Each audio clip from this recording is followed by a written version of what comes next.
حصہ ہے. نہیں میں لفظ بدلوں گا, بہترین جملہ کہنے لگا ہوں, بہترین جملہ کہنے لگا ہوں جو چہرے پہ مسکراہٹ رکھ رہے. علی کو امام ماننا فطرتاً واجب ہے. چلے میرا مجمع مجھے بول کے اجازت دے کہ جملہ ایک اس کی جواب دے دے. سچ بولنا چاہیے. کیوں بولنا چاہیے سچ؟ اللہ نے کہا ہے. تو پھر غیر مسلم جھوٹ کیوں نہیں بولتے؟ وہ تو اللہ کو نہیں مانتے. دہریہ بھی جھوٹ کو غلط سمجھتا ہے. جو وجود توحید کا بھی قائل نہیں وہ بھی کہتا ہے سچ بولنا چاہیے. جو اللہ کو نہیں مانتے, جس نے قرآن نہیں پڑھا, جو نبی کی امت میں سے نہیں, وہ بھی کہتا ہے سچ بولنا چاہیے. جب ہم نے دنیا کے اسکالر سے پوچھا کہ جو اللہ کو نہیں مانتے, ہم نے تو سمجھائے کہ قرآن کہتا ہے کہ سچ بولو, تو ہم نے قرآن پڑھ کے سچ بولا. نبی نے کہا سچ بولو, ہم نے سچ بولا. تو جو ہمارے نبی کو نہیں مانتے, قرآن کو نہیں مانتے, وہ سچ کیوں بول رہے ہیں؟ ہر کوئی جھوٹ سے نفرت کیوں کر رہا ہے؟ وہ کہتا عقلاً سچ واجب ہے. فطرتاً انسانی فطرت کا تقاضا ہے کہ سچ بولا چاہیے. اب جو بندہ یہاں پر پہنچ گیا تو پھر سر نہیں زبان سے تائید کرنا. جیسے فطرت کا تقاضا ہے کہ سچ بولا جائے, ایسے فطرت کا تقاضا ہے کہ علی کو مولا مانا جائے. تقاضا فطرت ہے کہ علی کو امام مانا جائے. یہ لہٰذا یہ فضیلت نہیں ہے کہ مولا علی کعبہ میں آئے تو یہ علی کی فضیلت ہے. یہ فضائل علی میں سے نہیں ہے, یہ فضائل کعبہ میں سے ہے.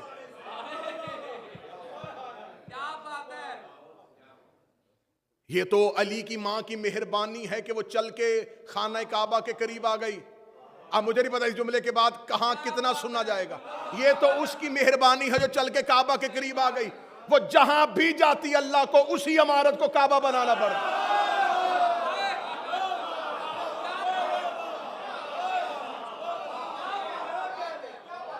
یہ تو اس کی مہربانی ہے کہ وہ عمران کے گھر سے نکل کر رحمان کے گھر آ گئی.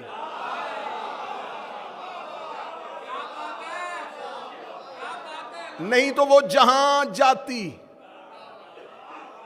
وہ کعبہ بن جاتی. کعبہ بنا ہے امیر المومنین کے اترنے کی وجہ سے. ان اول بیت وضع للناس للذی ببکۃ مبارک وہدی للعالمین. خدا کہتا ہم نے پہلا گھر جو انسانیت کی ہدایت کے لیے بنایا وہ مکے والا ہے. خدا کہتا یہ مکے والا جو گھر ہے یہ ہدایت کرتا ہے. خدا نے قرآن میں کعبہ کو ہادی کہا ہے, اور خدا نے صرف کعبے کو ہادی نہیں کہا, خدا نے کہا قرآن ہدایت کرتا ہے, نبی ہدایت کرتا ہے, امام ہدایت کرتا ہے, کعبہ ہدایت کرتا ہے. میں نے جب قرآن سے یہ ہادی دیکھے تو میں نے کہا قرآن کیسے ہدایت کرتا ہے؟ قرآن میں آیتیں ہیں, آیتیں بولتی ہیں تو ہم ہدایت لیتے ہیں, نبی عمل کرتا ہے تو ہم ہدایت لیتے ہیں. کعبہ بولتا نہیں. میں نے آیت پڑھی ہے, حضور آیت پڑھی ہے, خدا قرآن میں کہتا ہے کہ ہم نے کعبہ کو ہادی بنایا ہے. ہادی کا بولنا ضروری ہے. ہادی بولے گا نہیں تو ہدایت کیسے کرے گا؟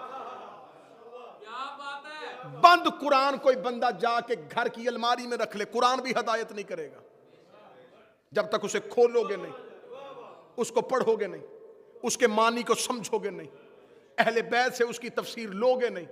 قرآن بھی ہدایت نہیں کرتا. یہ دنیا کا تقاضا ہے کہ کبھی ہادی چپ نہیں رہ سکتا. خدا کہتا ہے کہ کعبہ کرتا ہے ہدایت. خانہ کعبہ کے قریب کھڑے ہو کے بندے جھوٹ بولتے ہیں, کعبہ چپ رہتا ہے.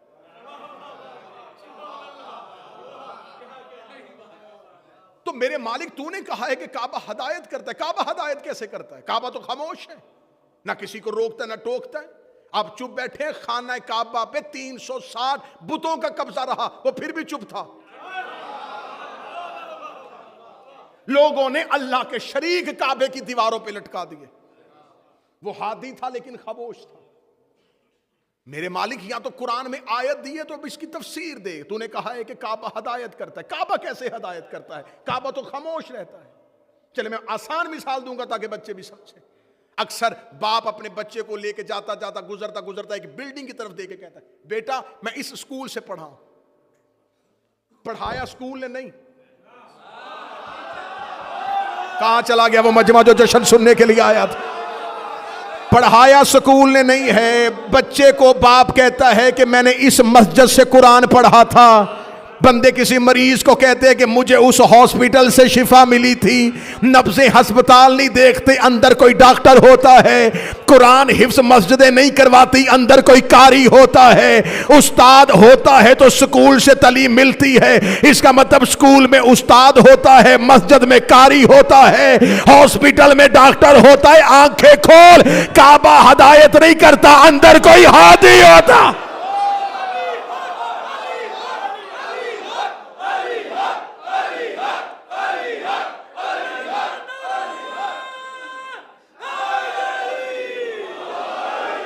کعبہ ہدایت کے قابل بنا تھا. تو آج کے جشن میں ہم صرف اسی موضوع پہ رک جائیں گے کہ کعبہ جو ہے اسے ہی کیوں چنا گیا,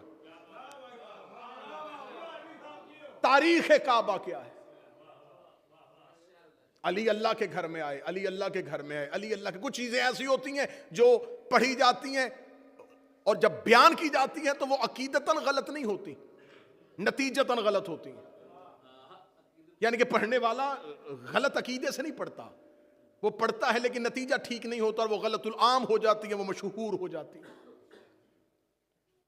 جیسے کہ یہ کہا جاتا ہے کہ مولا امیر المومنین کا گھر مسجد میں تھا. غلط ہے یہ بات, ممبر سے نہیں کہنی چاہیے. میں مولا کے ظہور کی رات کہہ رہا ہوں. لوگ ممبر پہ کہتے تھے علی کا گھر مسجد میں تھا, علی کا گھر مسجد میں تھا. تاریخی حقائق کو سامنے رکھ کے بات کرنی چاہیے. علی کا گھر مسجد میں تھا, علی کا گھر مسجد میں تھا. کتنی بار آپ نے بھی سنی ہے یا نہیں سنی؟ آپ بالکل خاموش اس لیے ہو گئے کہ آپ نے سنی ہے, اور اتنی سنی ہے کہ آپ کہتے ہیں کہ ہم بھی یہی کہتے ہیں علی کا گھر مسجد میں. آج کی رات اس بات کو درست کر لینا, علی کا گھر مسجد میں نہیں تھا, مسجد علی کے گھر میں تھی.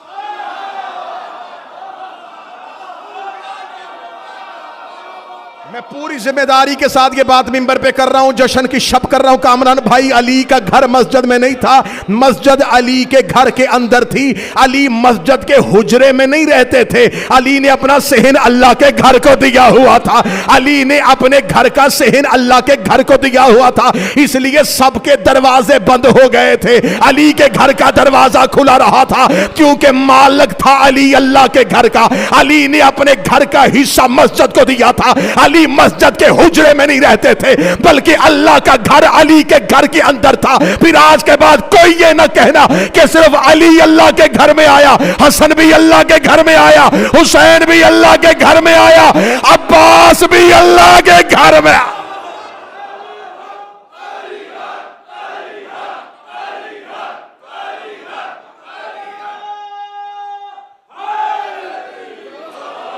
یہ سارے اللہ کے گھر میں آئے.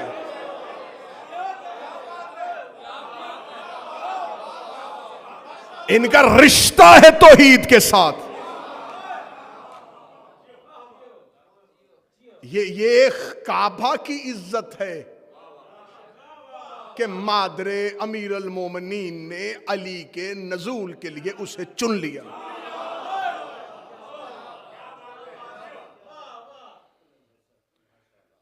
یہ کعبہ عربی زبان میں کہتے اونچی جگہ کو, اور یہ آج کی سائنس بھی مانتی ہے کہ یہ زمین کا سینٹر ہے, مرکز ہے زمین کا. جب خدا نے زمین کو خلق کیا تو زمین کا جو مرکز, جہاں سے زمین بننی شروع ہوئی, جہاں سے زمین نے پھیلنا شروع کیا, جو مرکز تھا وہ یہی جگہ ہے جسے ام القریٰ بھی کہتے ہیں. مکہ کا ایک نام ام القریٰ ہے, کریوں کی ماں, جس سے سارے کریے وجود میں آئے. جو سینٹر تھا زمین کا, یہ آج بھی وہ مقام ہے. یہ کعبہ کی 4 دیواری کیوں بنائی گئی, یہ چوکور کیوں بنایا گیا, یہ گول کیوں نہیں بنایا گیا؟ اور یہ بات ذہن میں رکھیے گا, حضرت ابراہیم نے خانہ کعبہ بنایا نہیں, حضرت ابراہیم نے کعبہ کی دیواروں کو اٹھایا. خدا نے قرآن میں کہا, اے ابراہیم تو میرے گھر کی دیواروں کو اٹھا. دیوار پہلے سے موجود تھی. جب حضرت آدم کو پہلی بار زمین پہ اتارا گیا تھا تو حضرت آدم جب پہلی دفعہ زمین پہ آئے تو جناب حوا کو جو اتارا گیا وہ اسی مکہ کے قریب اتارا گیا، جدہ۔ جدہ عربی زبان میں کہتے ہیں دادی کو۔ حوا کے اترنے کی وجہ سے وہ شہر آج بھی جدہ ہے۔ جب جناب آدم زمین پہ اترے تو خدا نے حضرت آدم کو اس جگہ پہ جا کے ایک خیمہ نصب کرنے کا حکم دیا۔ حضرت آدم نے اس جگہ پہ جا کے خیمہ نصب کیا۔ حضرت آدم کے بعد حضرت نوح زمین پہ اترے۔ نوح نے تبلیغ کرنی شروع کی۔ نوح نے آخر خدا سے عذاب مانگ لیا۔ پانی پوری دنیا میں گیا، اس خیمے کے قریب آ کے طواف کر کے گزر جاتا تھا۔ نبی اترتے رہے اور یہ مقام تھا۔ آپ شیعہ مذہب کی کوئی معتبر کتاب اٹھا کے دیکھیں، یہ خانہ کعبہ اصل میں شبیہ ہے بیت المعمور کی۔ بیت المعمور ہے آسمان پہ ایک چوکور جگہ جو فرشتوں کا کعبہ ہے۔ یہ بالکل اس کے نیچے زمین پہ جہاں بیت المعمور ہے اس کے بالکل نیچے یہ کعبہ ہے۔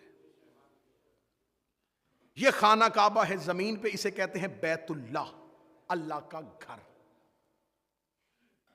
اور اسے بیت کہتے ہیں۔ عربی زبان میں مکان کے لیے مختلف الفاظ استعمال ہوئے۔ جہاں کبھی کوئی مکان جس نے بنایا ہو اور وہ کبھی نہ رہا ہو اسے دار کہتے ہیں عربی زبان میں۔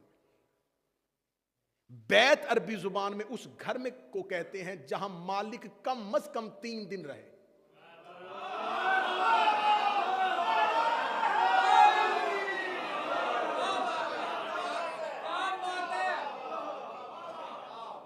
عربی زبان میں خالی مکان کو جہاں مالک کوئی گھر بنائے، کوئی کنسٹرکشن ہو اور وہ وہاں نہ رہے اور وہ خالی رہے اسے دار کہتے ہیں۔ بیت اس گھر کو کہتے ہیں جہاں کم از کم وہ 3 دن رہے۔ میں تاریخ کعبہ پڑھوں گا اور یہیں پہ جشن تمام ہو جائے تاکہ پتہ تو چلے کہ علی کی ماں نے اسے ہی منتخب کیوں کیا۔ جس وقت امیر المومنین کو یہاں پر اتارا گیا اس وقت مسلمانوں کا قبلہ اول تو یہ نہیں تھا۔ مسلمان تو بیت المقدس کی طرف، رسول بیت المقدس کی طرف منہ کرتے تھے۔ اس کے اوپر بتوں کا قبضہ تھا، اور یہ بات بھی ذہن میں رکھیے، خانہ کعبہ کے اندر بت نہیں تھے، دیواروں پر بت تھے۔ اب یہ ہے بیت المعمور کی شبیہ۔ عرش پہ چوتھے آسمان پر بیت المعمور ہے، کیونکہ جتنی بھی آسمان پہ رہنے والے ملائکہ ہیں ان کو اپنی عبادت کرنے کے لیے کوئی رخ چاہیے۔ میں اور آپ دن میں 5 دفعہ پڑھتے ہیں، وہ ہر وقت پڑھتے ہیں۔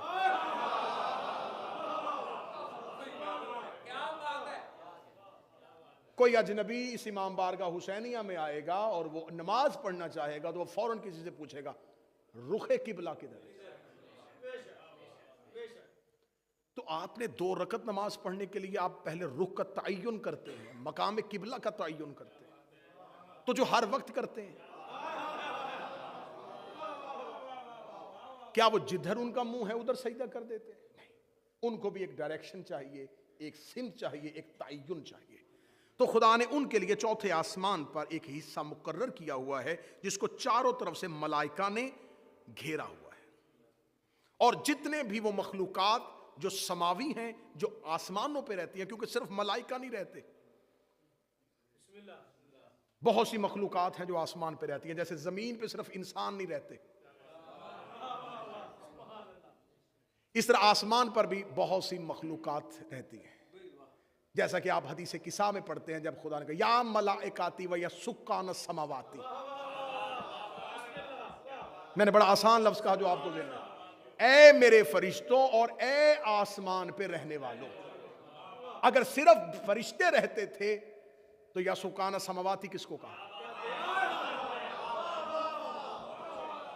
یا ملائکتی و یا سکان السماواتی انی ما خلقت سماء مبنیہ۔ جب خدا نے ملائکہ کی محفل میں پنجتن کا قصیدہ پڑھا تو خدا نے صرف ملائکہ کو منتخب نہیں کیا، خدا نے وہاں متوجہ کیا سکان السماواتی۔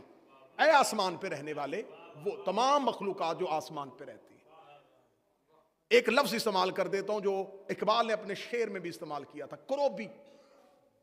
ورنہ اطاعت کے لیے کچھ کم نہ تھے کروبیاں، درد دل کے واسطے پیدا کیا انسان کو، ورنہ اطاعت کے لیے کچھ کم نہ تھے کروبیاں. کروبی جو ہے یہ آسمان پہ رہنے والی ایک مخلوق ہے. یہ ملائکہ میں سے نہیں، لیکن ملائکہ کی طرح معصوم ہے. میں نے کہا تھا کہ میں منفرد نوعیت کا جشن آپ کے سامنے. یہ کروبیاں جو ہیں یہ ملائکہ نہیں ہیں. یہ کروبی یہ عبادت پروردگار کرتے ہیں، معصوم بھی ہیں ملائکہ کی طرح. یہ نہ انسانوں میں سے ہیں نہ فرشتوں میں سے. یہ فرشتے بھی نہیں ہیں، بشر بھی نہیں ہیں، رہتے آسمان پہ، کرتے یہ بھی صرف عبادت ہے. معصوم نے چھٹے امام نے فرمایا بہار الانوار کا حوالہ، معصوم فرماتے یہ اتنے خوبصورت ہیں، اگر ان میں سے ایک کروبی عرش سے اپنے چہرے سے نقاب ہٹا کے زمین پہ دیکھے، زمین پہ رہنے والے اسے حسن کی تاب نہ لاتے ہوئے مر جائیں. بہار الانوار کا حوالہ دے دیا. سائل نے پوچھا مولا یہ کروبی کون ہے؟ فرمایا عرش پہ رہنے والے ہمارے شیعہ.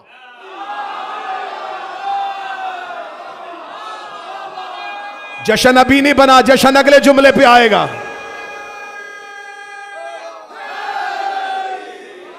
جشن اس سے اگلے جملے پہ آئے گا. مولا نے فرمایا یہ عرش پہ رہنے والی وہ ہماری مخلوقات ہے، جیسے فرش میں ہم نے اپنے انسانوں میں سے شیعوں کو چن رکھا ہے، ویسے عرش پہ رہتے ہوئے ہم نے جن مخصوص کو چن رکھا ہے انہیں کروبیاں کہتے ہیں. یہ عبادت پروردگار میں دو ہی تسبیحاں کرتے ہیں، یا ہم پہ درود پڑھتے ہیں یا ہمارے دشمنوں پہ لعنت کرتے ہیں. مولا نے فرمایا یہ عرش پہ رہتے ہیں. سائل نے کہا مولا کبھی یہ زمین پہ نہیں آئے؟ فرمایا اگر کوئی بھی اپنے چہرے سے نقاب ہٹائے زمین والے مر جائے، اسے کبھی کوئی نہیں آیا. فرمایا ہاں ایک بار جب موسیٰ نے اللہ کے دیدار کی تمنا کی تھی، خدا نے ایک کروبی سے کہا تھا اپنے چہرے سے نقاب ہٹا.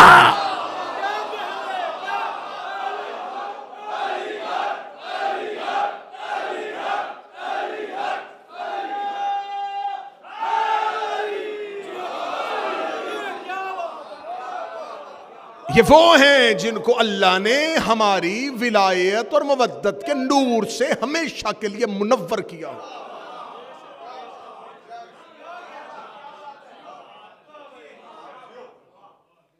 تو یہ آسمان پہ رہنے والے جو صرف ہیں یہ صرف ملائکہ نہیں ہیں، کروبیاں بھی ہیں، حوریں بھی ہیں، غلمان بھی ہیں. سارے مسلمانوں کے پاس ان سب کا کانسیپٹ بالکل خراب ہے.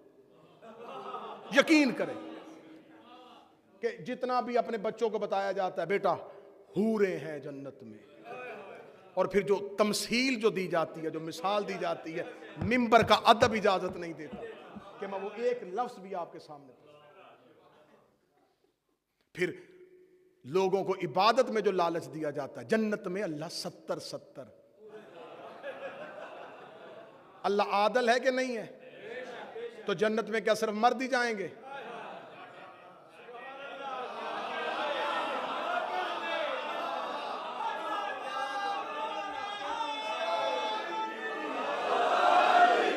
ہاں بولے. میں آپ کے سامنے 2 + 2 4 والی باتیں کر رہا ہوں، مشکل باتیں تو مجھے آتی نہیں. کیا جنت میں صرف مرد جائیں گے؟ وہ عابدہ عورتیں، وہ مومنات، تو جنت میں ان کا انعام کیا ہے؟ یہ بالکل ذہن گمراہ کیے گئے.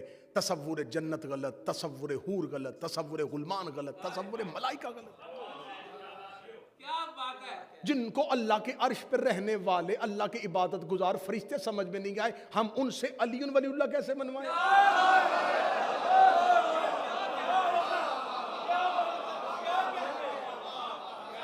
ہم ان سے علی منوائیں؟ یہ آسمان پہ رہنے والی شہزادی کے القابات میں سے ایک لقب ہے میری شہزادی کا، میری معصومہ کا، حورن سیاہ. حور العنسیہ بی بی کا القابات میں سے ایک لقب ہے انسانی شکل میں حور. یہ لقب ہے شہزادی کا، انسانی شکل میں حور. اب جس کے ذہن میں تصور حور یہ ہے، وہ جب بھی اس لقب کو سوچے گا توہین ذہن میں آ جائے گی. شہزادی کے القابات میں سے جب معصوم سے پوچھا گیا کہ مولا شہزادی کا ایک لقب ہے انسانی شکل میں حور، تو مولا بتائیں اس لقب کی توجیہ، اس لقب کی وجہ کیا ہے؟ مولا فرمایا تمہارے نزدیک حور کا تصور کیا ہے؟ فرمایا عرش پہ رہنے والی کچھ مستور نما ایسی اللہ کی پاکیزہ عورتیں. فرمایا نہیں. تو مولا جو خدا قرآن میں کہہ رہا ہے کہ میں تمہیں حوروں سے نوازوں گا، فرمایا حور ہے اس انسان کے زندگی میں وہ اعمال جو کمال کی منزل پہ پہنچ کے مجسم صورت بن کے اس کے سامنے کھڑے ہوئے.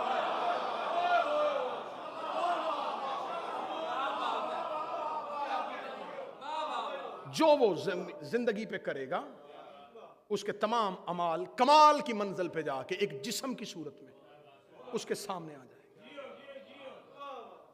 جہاں جا کے انسان اپنے اعمال کو جسم کی صورت میں دیکھے گا اسے اس کی حور سمجھا جائے گا، اور جہاں اللہ اپنے کمال کو ایک انسانی شکل دے اسے زہرا کہتے ہیں.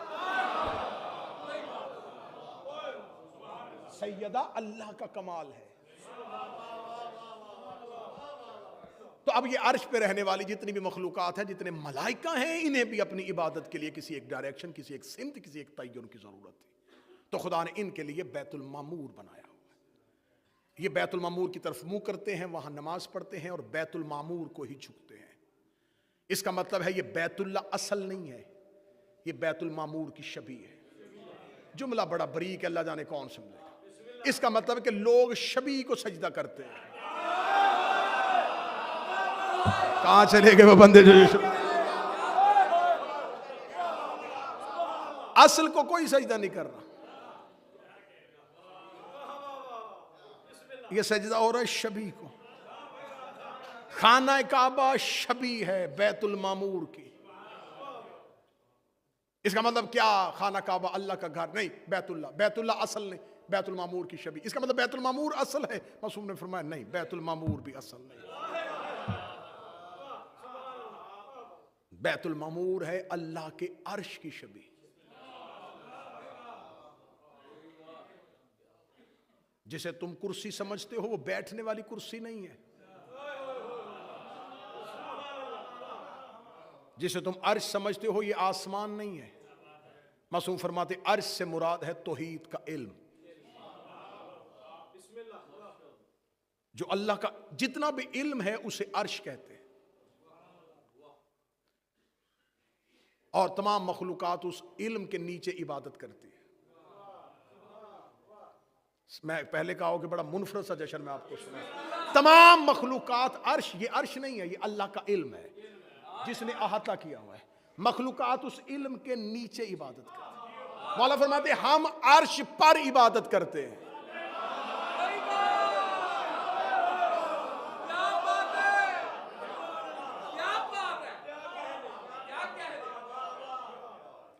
مولا یہ کرسی کیا ہے؟ فرمایا یہ اللہ کا وہ مخصوص علم ہے جو صرف اللہ کے لیے ہے. اب یہ لفظ ذہن میں رکھ کے آیت الکرسی پڑھنا تو سمجھ میں آئے گا کہ اللہ کا وہ مخصوص علم جو صرف اسے اللہ بنائے ہوئے ہے، وہ اسے وہ کرسی کہتا ہے. جس علم کو وہ پھیلا دیتا ہے اسے وہ عرش کہتا ہے. یہ بیت المعمور، اس پہ ملائکہ عرش کے نیچے اس کی طرف سجدہ کرتے اور اس کے اوپر ہے عرش الہی. بیت المعمور عرش الہی کے بالکل نیچے ہے. بیت اللہ بیت المعمور کے نیچے. اس کا مطلب ہے کہ اگر بیت اللہ کے اندر کھڑے ہو کے دیکھا جائے تو بالکل اس کے اوپر بیت المعمور اور اس کے اوپر عرش الہی. عرش پہ کون رہتا ہے؟ کیونکہ ملائکہ تو عرش کے نیچے ہیں. فرمایا عرش الہی اللہ کا علم، ہم 14 اللہ کے عرش پر رہتے ہیں. مولا بیت المعمور میں طواف ہو رہا ہے. فرمایا ہم عرش الہی پر رہ کے اللہ کی کرسی کا ہمارے النور طواف کرتے ہیں. یہ چکر صرف عرش پہ نہیں رہتا، عرش پہ صرف اللہ کی کرسی، اللہ کا مخصوص علم، اس کے گرد 14 کے انوار طواف کر رہے ہیں. یہ وہ ہیں جو اس کرسی کو گھیرے ہوئے ہیں. واسع کرسی السماوات والارض، یہ ہیں وہ جنہوں نے اللہ کی کرسی کو زمین و آسمان پہ سنبھالا ہوا. یہ ایک نور کے حالے میں اللہ کے اس مخصوص علم کا طواف کر رہے ہیں. جیسے ہم اللہ کے نور کا طواف کرتے ہیں تو یہ چکر صرف عرش پہ نہیں رہتا، یہ بیت المعمور پہ آتا ہے. اس کی سنت ادا کرتے ہوئے ملائکہ بیت المعمور کا طواف کرتے ہیں. نہ خطرناک جملے آنے لگے، لیکن جشن آپ کو اگلے سال تک نشے میں رکھے گا. عرش الہی پہ ہم 14 اللہ کے اسم، اللہ کی کرسی کا طواف کرتے ہیں. بیت المعمور میں ملائکہ اس گھر کا طواف کرتے ہیں. اللہ عرش سے وہ چوتھے آسمان پہ نہیں آتا، وہ بیت المعمور کے اندر نہیں آتا، کیونکہ وہ ادھر سے ادھر آ جائے تو ادھر کون نہ رہے، اور ادھر وہ طواف رک جائے کیونکہ جس کا تھا وہ چلا گیا. تو مولا پھر بیت المعمور میں کون ہے؟ فرمایا بیت المعمور میں ہم رہتے ہیں.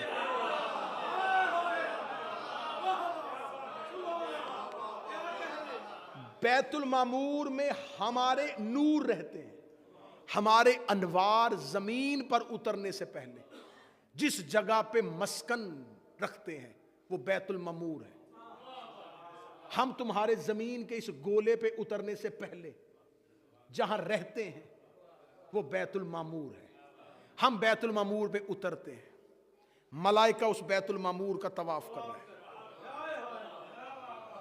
جتنے ملائکہ ہیں ان کے اسم کے آخر میں ایل آئے گا. جبرا، اسرا، ازرا، میکا، جتنے ملائکہ ہیں ایل سے باہر نہیں.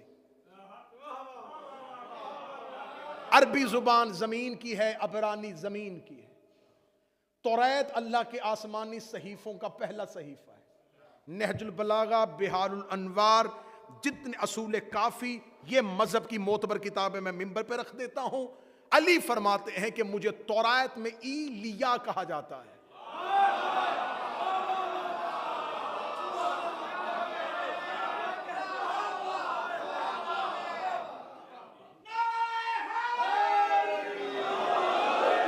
ایلیا کو اگر چھوٹا کیا جائے تو ایل بنتا ہے. اس ایل سے جتنے بھی عزت پائیں، پھر کوئی جبرا، ایل، ایل ہے علی کے نام کو مختصر کرنا. اب سمجھ میں آئی کہ جبریل علی کو استاد کیوں کہتا ہے.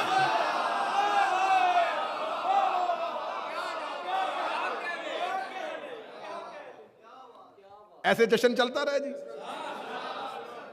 اب یہ بیت المعمور میں اللہ کے ملائکہ اس بیت المعمور کا طواف کرتے ہیں. دیکھیں کہ کتنا بہترین جشن رہے گا کہ توحید کا عقیدہ بھی محفوظ رہے گا. میں کہیں بھی غلو اور شرک کی کوئی ہلکی سی رمق بھی آپ کے ذہن میں نہیں آنے دوں. یہ 14 کرتے ہیں اللہ کا طواف. بیت المعمور میں ان کے نور اترتے ہیں. بیت المعمور میں ملائکہ کرتے ہیں ان کی انوار کا طواف. زمین پہ ہے بیت اللہ. بیت اللہ میں انسان کرتے ہیں اس گھر کا طواف. چکر ادھر بھی ہے. اصل طواف ادھر ہے. یہ تمام اس کی سنتیں ہیں. کبھی آپ ٹی وی پہ دیکھیں نا خانہ کعبہ کا جب طواف ہو رہا اور 2 لوگ تیز تیز دوڑ رہے ہیں تو گناہوں کی معافیاں ایک چکر پہ، دوسرے پہ عذاب، تیسرے پہ آتی ہے جہنم آرام. یوں انسان صاف ہو رہے ہوتے ہیں. کبھی واشنگ مشین کا چکر دیکھ،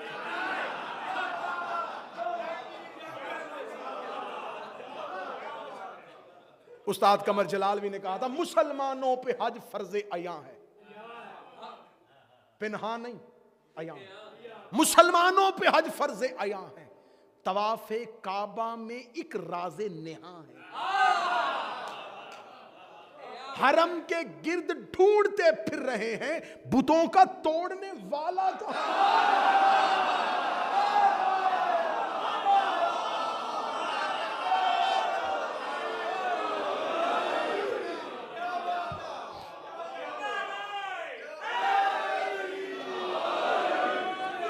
جشن مختصر کریں، بس نتیجے پہ لے کے آئیں، عرش الہی بیت المعمور اور بیت اللہ، عرش الہی بیت المعمور اور بیت اللہ۔ اب میں نے وعدہ آپ سے کیا تھا کہ میں آپ کو یہ ثابت کروں گا کہ علی کی ماں بیت اللہ میں کیوں آئی۔ بیت اللہ ہے اللہ کے عرش پہ جانے کا وہ اندرونی رستہ،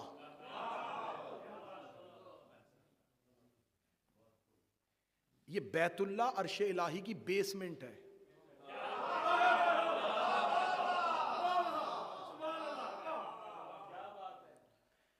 دیوار کیوں پھٹی، دروازے سے کیوں نہیں آئی؟ بات مقصد معجزہ دکھانا تھا تو اس سے بڑھ کے معجزے تو رسول دکھا رہے ہیں۔ دیوار کعبہ کو شک کر دینا یہ ہاشمیوں کے لیے یہ کوئی اعجاز تھا، یہ ایک معجزہ تھا۔ میں پچھلے دنوں دیکھ رہا تھا کہ ابھی ایک سوشل میڈیا پہ ایک کلپ تھا، کسی مولوی سے پوچھا کہ وہ کہتے ہیں جی دیوار کعبہ پہ جو شک ہے وہ دیوار پہ آیا تو وہ مولا علی کی ماں جب آئی تھی تو وہ آئے، اس کا جی بالکل آئی تھی لیکن معجزہ تھا، اتفاق تھا۔ ان کا اتفاق ہے، بس کوئی اتفاق تھا نا، اللہ جب اتفاق پہ کرے تو بس وہ کعبہ کے قریب آئی اور اللہ نے اتفاق سے وہ دیوار پھٹ گئی، اتفاق سے ہی دیوار پھٹ گئی۔ اب میری مجبوری ہے کہ میں اب انہی سرحدوں کے اندر رہ گیا ہوں تو اس کے ذریعے میں آواز پہنچا دیتا ہوں، کسی نہ کسی طریقے سے جواب پہنچ جاتا ہے۔ یہ اتفاق تھا، بس کعبہ کے قریب دیوار پھٹ گئی، بس اتفاق تھا۔ میں نے کہا بس یہی اتفاق نہیں ہوا، وہ 3 دن گھر کے اندر بیٹھے رہے، اتفاق تھا۔ 3 دن عرش سے روٹیاں فرش پہ آتی رہیں، اتفاق تھا۔ تیسرے دن رسول نے علی کو ہاتھوں پہ اٹھا لیا، اتفاق تھا۔ علی نے رسول کے ہاتھوں پہ توریت سنا دی، اتفاق تھا۔ علی نے انجیل سنا دی، یہ بھی اتفاق تھا۔ رسول نے علی کو اپنی زبان چسائی، یہ بھی اتفاق تھا۔ علی نے اجدر کو 2 حصوں میں چیر کے رکھ دیا، یہ بھی اتفاق تھا۔ علی نے ابو جہل کے چہرے پہ تماچا مارا، یہ بھی اتفاق تھا۔ محمد کے ہاتھوں پہ علی پلتا رہا، یہ بھی اتفاق تھا۔ رسول نے علی کو اپنی زبان چسا دی، یہ بھی اتفاق تھا۔ رسول مصطفیٰ مرتضیٰ کو امانتیں دے کے مکہ سے چلے گئے، یہ بھی اتفاق تھا۔ رسول کے جانے کے پیچھے علی کے خدا نے والقمر اذا طلعا کہہ دیا، یہ بھی اتفاق تھا۔ فاتح خیبر بن گیا، یہ بھی اتفاق تھا۔ فاتح بدر بنا، یہ بھی اتفاق تھا۔ فاتح احد بنا، یہ بھی اتفاق تھا۔ فاتح خندق بنا، یہ بھی اتفاق تھا۔ کل ایمان بنا، یہ بھی اتفاق تھا۔ یسوب الدین بنا، یہ بھی اتفاق تھا۔ قائد غر المعجلین بنا، یہ بھی اتفاق تھا۔ فاتح درین بنا، یہ بھی اتفاق تھا۔ نقطہ بائے بسم اللہ بنا، یہ بھی اتفاق تھا۔ بتوں کو کعبے کو بتوں سے پاک کر دیا، یہ بھی اتفاق تھا۔ عرش کا تارا ٹوٹ کے دروازے پہ بلا لیا، یہ بھی اتفاق تھا۔ زہرا کا شوہر بنا، یہ بھی اتفاق تھا۔ حسنین کا بابا بنا، یہ بھی اتفاق تھا۔ محمد کے ہاتھوں خم غدیر پہ 1.25 لاکھ کے مجمع میں اپنا اعلان کروایا، یہ بھی اتفاق تھا۔ میرے نبی کو غسل دیا، یہ بھی اتفاق تھا۔ میرے نبی کو کفن دیا، یہ بھی اتفاق تھا۔ ڈوب کے مر جا، جس کے اتفاقات ایسے ہیں اس کے اختیارات کیسے ہوں۔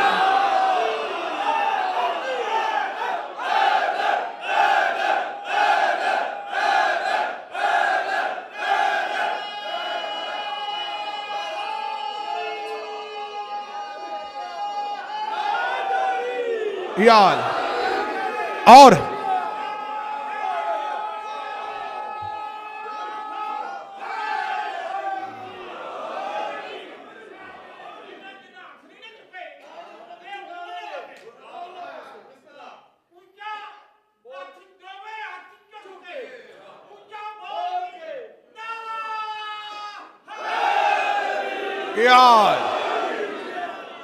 میری سمجھ میں یہ نہیں ہے یہ ساری زندگی علی کے ساتھ اتفاق ہی ہوتے رہے، اتفاق سے کسی اور کے حصے میں اتفاق بھی نہیں آیا۔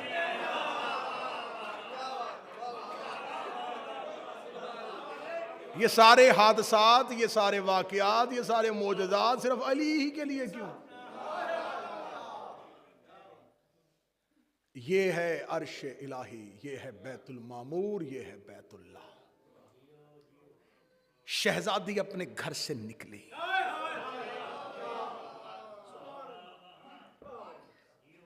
حضرت عباس ابن عبد المطلب رسول اور علی کے چچا کہتے ہیں کہ اس رات 40 مکے کے لوگ کعبے کے قریب بیٹھے ہوئے تھے۔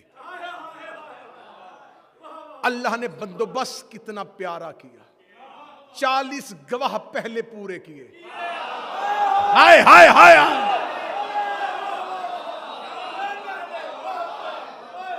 ذہن میں رکھنا، یہ 13 کی شب ہے، چاند مکمل ہے۔ چاند 14ویں میں مکمل نہیں ہوتا، 13 پہ ہوتا ہے، 14ویں میں گھٹنا شروع ہوتا ہے۔ ہاں، مکمل چاند۔ اور اگر آپ مکہ کا جغرافیہ اٹھا کے دیکھیں تو چاند جب مکمل کمال پہ جوبن پہ آتا تھا تو زمین کا مرکز کعبہ یہ بالکل کعبے کی چھت کے اوپر تھا۔ اور مکہ کا جغرافیہ یہ کہتا ہے کہ جب مکہ میں کیونکہ پہاڑ تھے، ریت تھی، جب چاند چمکتا تھا تو چاند کی روشنی سے پہاڑوں کے پتھروں سے چمک پیدا ہوتی تھی۔ ریت رات کے وقت صحرا سے دہکتی ہوئی آگ کی طرح چمکنی شروع ہو جاتی۔ خدا نے بالکل مکمل چاند کعبے کے اوپر رکھا، اندھیرے میں نہیں آئی، حیدر کی ماں تھی۔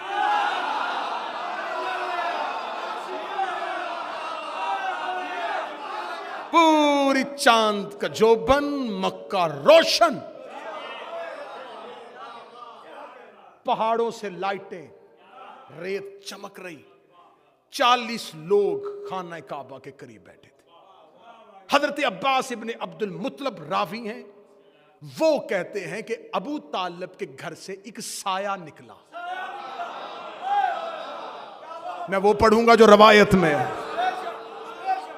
وہ کہتے ہیں ہم نے ابو طالب کے گھر سے ایک سایہ نکلتے ہوئے دیکھا، وہ چلتے چلتے رکن یمانی کے قریب رکا۔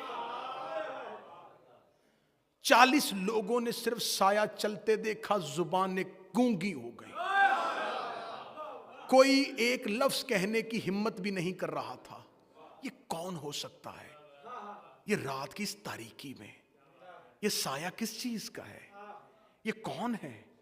ابھی لوگ اس حیرانی میں تھے، یہ سایہ اتنی تیزی سے ہمارے قریب سے گزرا، اور وہ رکن یمانی کے قریب رک گیا۔ رکن یمانی کے قریب رک کے اس نے دیوار کعبہ پہ اپنا ہاتھ رکھا، دیوار میں در بننا شروع ہوا۔ اس نے آہستہ سی آواز میں دیوار کو کچھ کہا تھا، اس کے بعد بات مشہور ہو گئی، دیواروں کے بھی کان ہوتے ہیں۔ آیا آیا،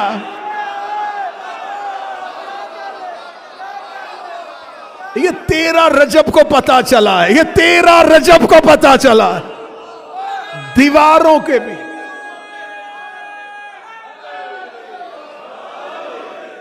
وہ چلتی چلتی دیوار کعبہ پھٹی، اور وہ دیوار کعبہ کے اندر وہ یوں ہی پھٹتی ہوئی دیوار کو دیکھا تو 40 لوگ ڈرے۔ وہ نہ ڈری نہ وہ ہٹی، بلکہ وہ بڑھی۔ میں لفظ پڑھنے لگا ہوں حضرت عباس ابن عبد المطلب کے۔ حضرت عباس ابن مطلب کہتے ہیں اس بی بی نے اتنے اطمینان کے ساتھ کعبے کے اندر پاؤں رکھا جیسے کہ ایک شاہ سوار رکاب پہ پاؤں رکھتا۔ اس نے اتنی شان کے ساتھ، وہ اتنی شان کے ساتھ کعبے پہ پاؤں رکھ رہی تھی۔ اس نے کعبے کے اندر اپنا قدم رکھا اور دیوار وہیں پہ واپس ملنا شروع ہو گئی، دیوار وہیں کی وہیں بند ہو گئی۔ 40 کے 40 لوگ کھڑے دیکھ رہے تھے۔ وہ بی بی گھر کے اندر آئی۔ آج تک شیعہ منبر سے پڑھا جاتا 13 رجب کو گئی تھی، 16 رجب کو آئی تھی، 13 رجب کو گئی تھی، 16 رجب کو آئی تھی۔ بریڈ فورڈ کے حسینیہ امام بارگاہ میں اتنے چمکتے نورانی ولایت کے ساتھ سرشار مجمع پہ جشن امیر المومنین پہ یہ جملہ صرف تمہاری